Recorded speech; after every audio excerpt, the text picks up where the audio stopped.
So guys, today is Monday, the 30th. Aga kong gumising. Sama kayo sa dealer tong Ford Expedition para sa recoil. Recall. Antok pa ako Grabe yung fog Makita yung daan.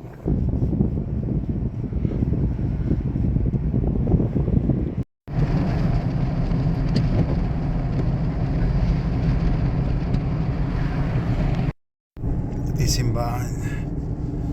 Grabe yung fog. Parang Silent Hill. Parang Silent Hill ang team. Mas madilim.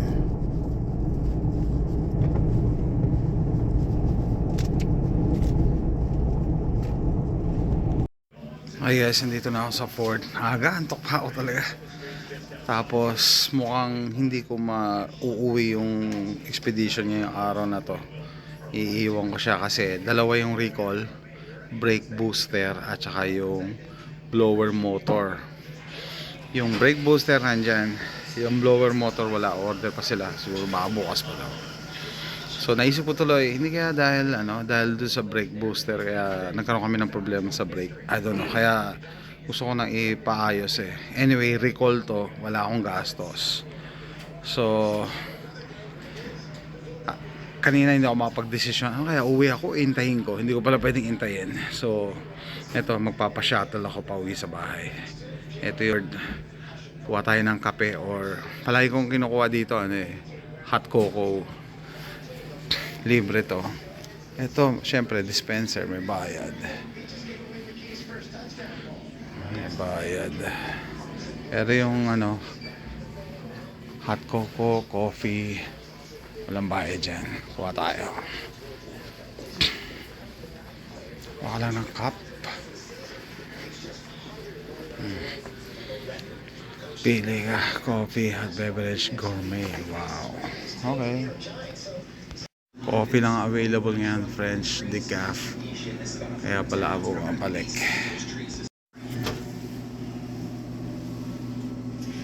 Come on, bebe. Titimpla na siya. Come on, bebe.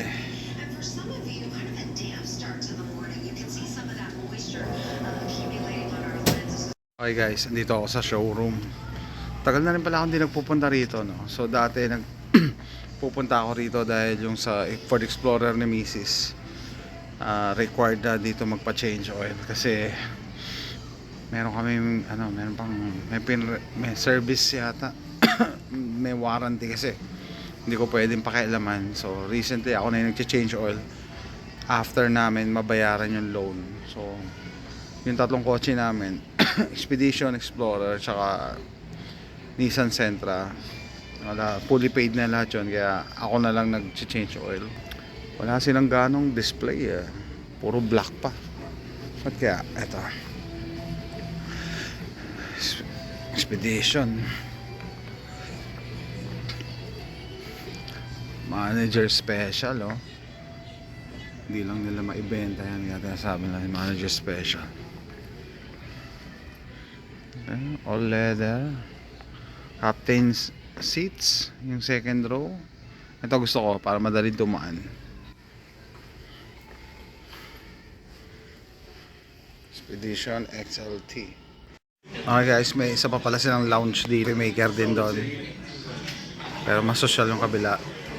Anyway, driving here, inalala ko yung mga naging sasakyan ko dito sa Amerika. Nung bago, isa sa pinagsisisihan ko, yung nung bago ko dito, ang una kong sasakyan is Nissan na van. Tinrade ko yun sa Toyota Corolla. Sabi ko kasi ang laki-laki, dinadrive ko sa downtown.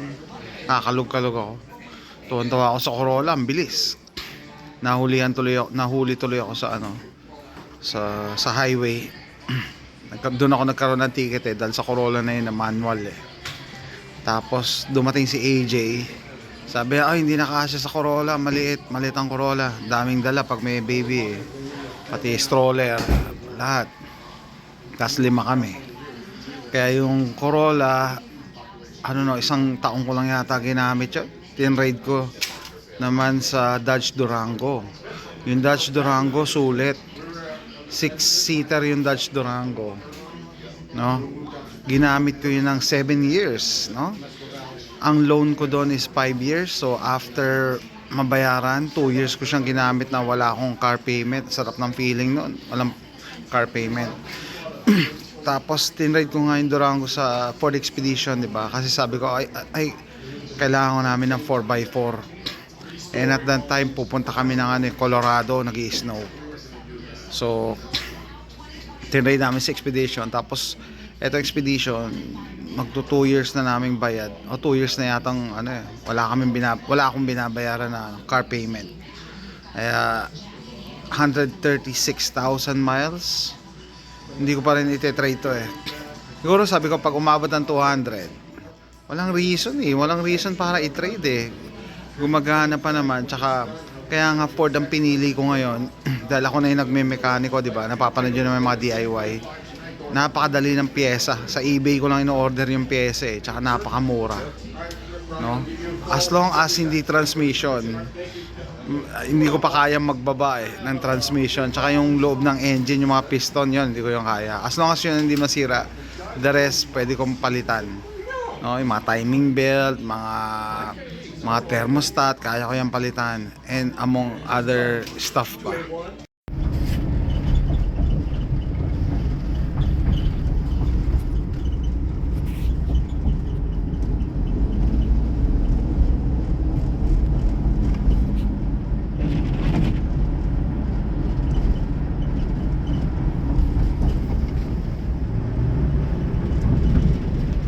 Guys, I'm the last one.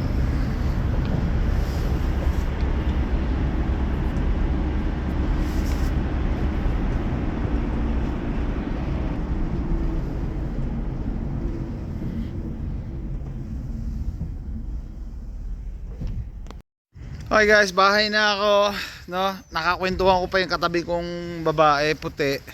Sabi nila lumipat, dati daw dito siya malapit sa amin, lumipat lang sila malayo-layo nung graduate yung mga anak niya. So nagkaroon tuloy idea, minessage ko agad si Mrs. Sabi ko, lipat kaya tayo ng bahay, no? Para may ibang environment naman, iba naman ang ambience, and make new friends, no? Pwede. Hi guys, on our way to the Ford dealership.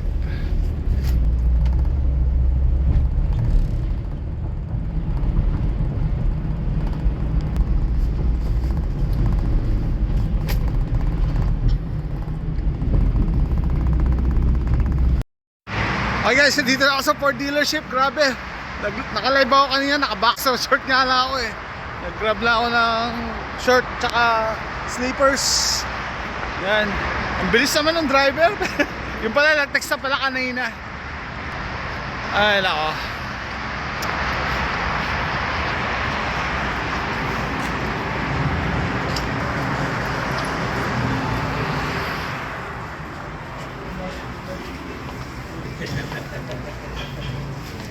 Hello, hi, morning. Okay guys, eto na yung mga yan, chinek pa na yung battery, yung brakes, tires. Okay. Ayan, brake booster, pinaltan. Ang pinaka-importante dyan, wala akong binayaran, zero. So yung miss ko kanina aga-aga, sabi niya, bumili ka ng ganito, ganyan, kasi magno-New Year mamaya, yung mga gold coins, yung mga pang New Year. Sabi ko, wala akong kotse Sabi, sa lahat naman kasi ng oras, ba't ngayon mo pa pinagawa yan? Sabi ko, wala available. No, sakto naman. Ang bilis na pala nilang ginawa. Gulat ako kanina talaga. Nataranta ako, sorry doon sa mga nagla-live kanina, paalam ako bilisan Kasi, nasa labas ko na to Nahiya lang ako baka, mainip. No, ako lang pala yung sinundo niya. So usually yan carpool. Ako yung sinundo niya. Naka-boxer pa ako kanina, nagbablog ako. Tapos naka-ganito, ito lang din yung suot ko kanina. Anyway, na-miss ko rin yung Ford Expedition kahit isang gabi na wala siya sa bahay. Sana kinarwash nila. Ayun na, I see it. See you. So pinalitan nila, may nakita ako dito, no? Pinalitan nila. Ayun, kunin ko na yung kotse ko. Okay guys, nandito na ako sa Ford Expedition. Nakakamiss din yung kotse, no? Pagka may kotse ka tapos nawalay sa'yo. Ewan ko. Ito, may nakita ako, leak into booster. Okay, may nagli-leak daw. Replace master cylinder. Tapos siyempre palit na lang yung brake fluid. Kapapalit ko lang yan pero okay lang. Napalitan yung uli ng bago, no? No, ibig sabihin na flush uli nila. So yun. Multi-point inspection. Okay, sige. Perform. Okay. Wala tayong binayaran dyan.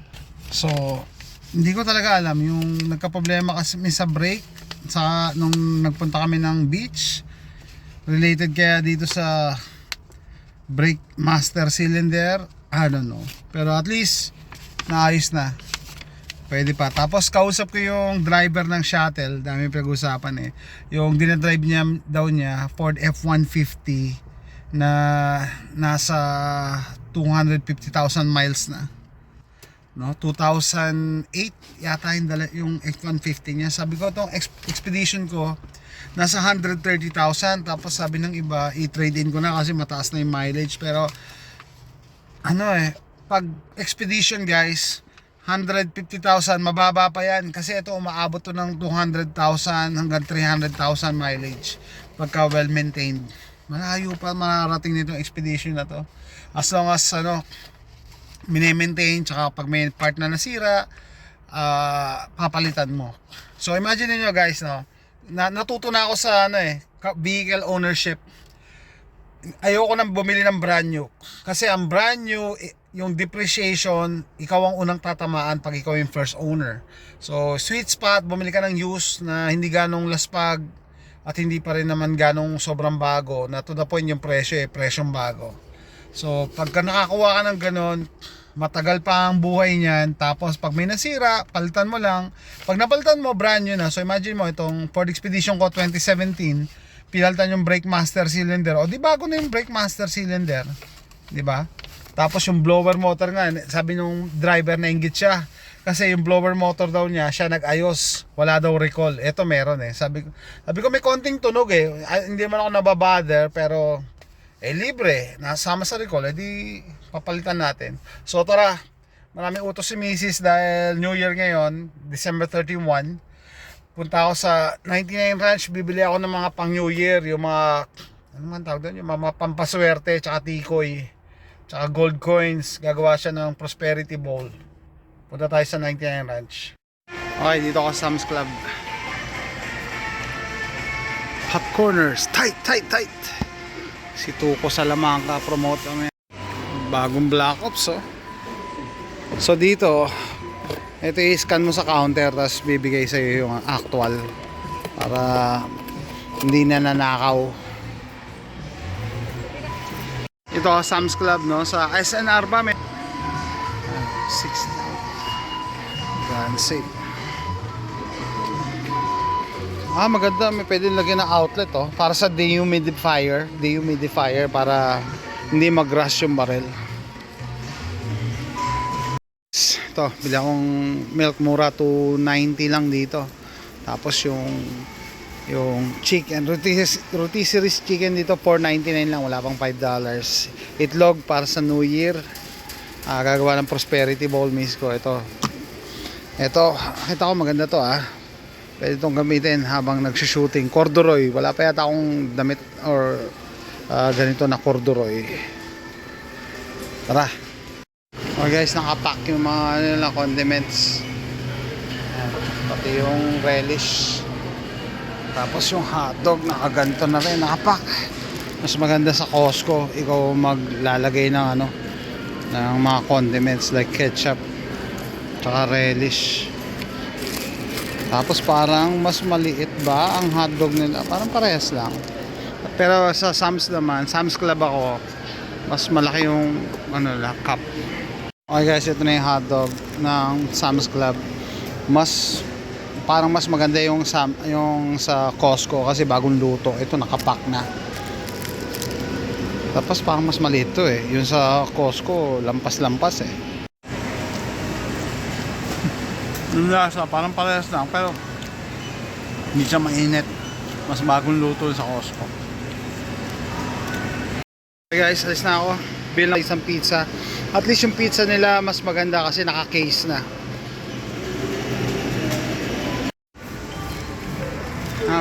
Pero yung gas nila, $2.25.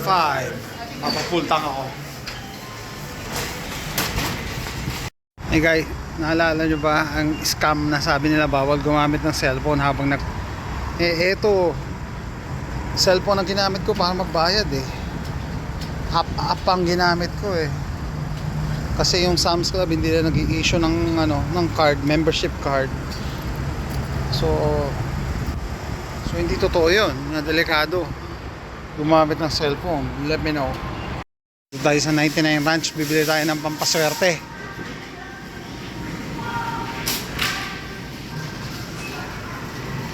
Okay guys, car wash muna bago umuwi para malinis yung expedition bago magtapos ang taon. Yan. Tagal na rin ako na nagpapa-car wash eh. Kasi usually sa bahay lang ako nagka-car wash. By the way, nagulat ako sa Canada, no? Bawal ka mag-car wash ng sarili mong sasakyan. Talaga. Bawal. Dito may option. At least kung gusto mo maglinis ka. Kung ayaw mo, dito yung car wash. Ang reason yata sa Canada is hindi environment friendly pag umaagos yung sabon, pero that's BS kasi tinitreat naman yung tubig dito, yung kanal eh. May water treatment facility. So, lahat ng baril halos bawal na sa Canada, pati pag-car wash. Lahat na lang ng kilos.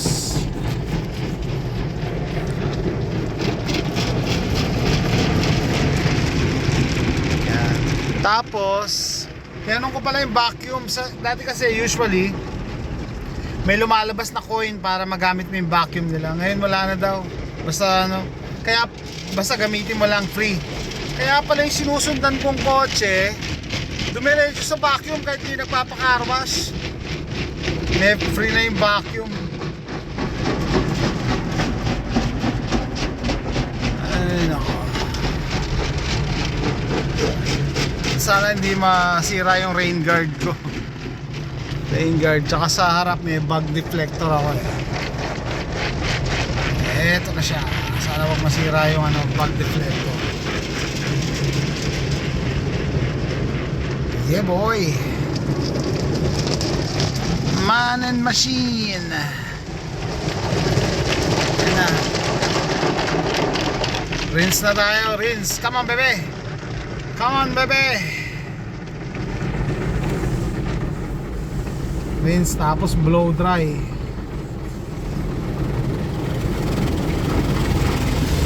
Ang lakas oh.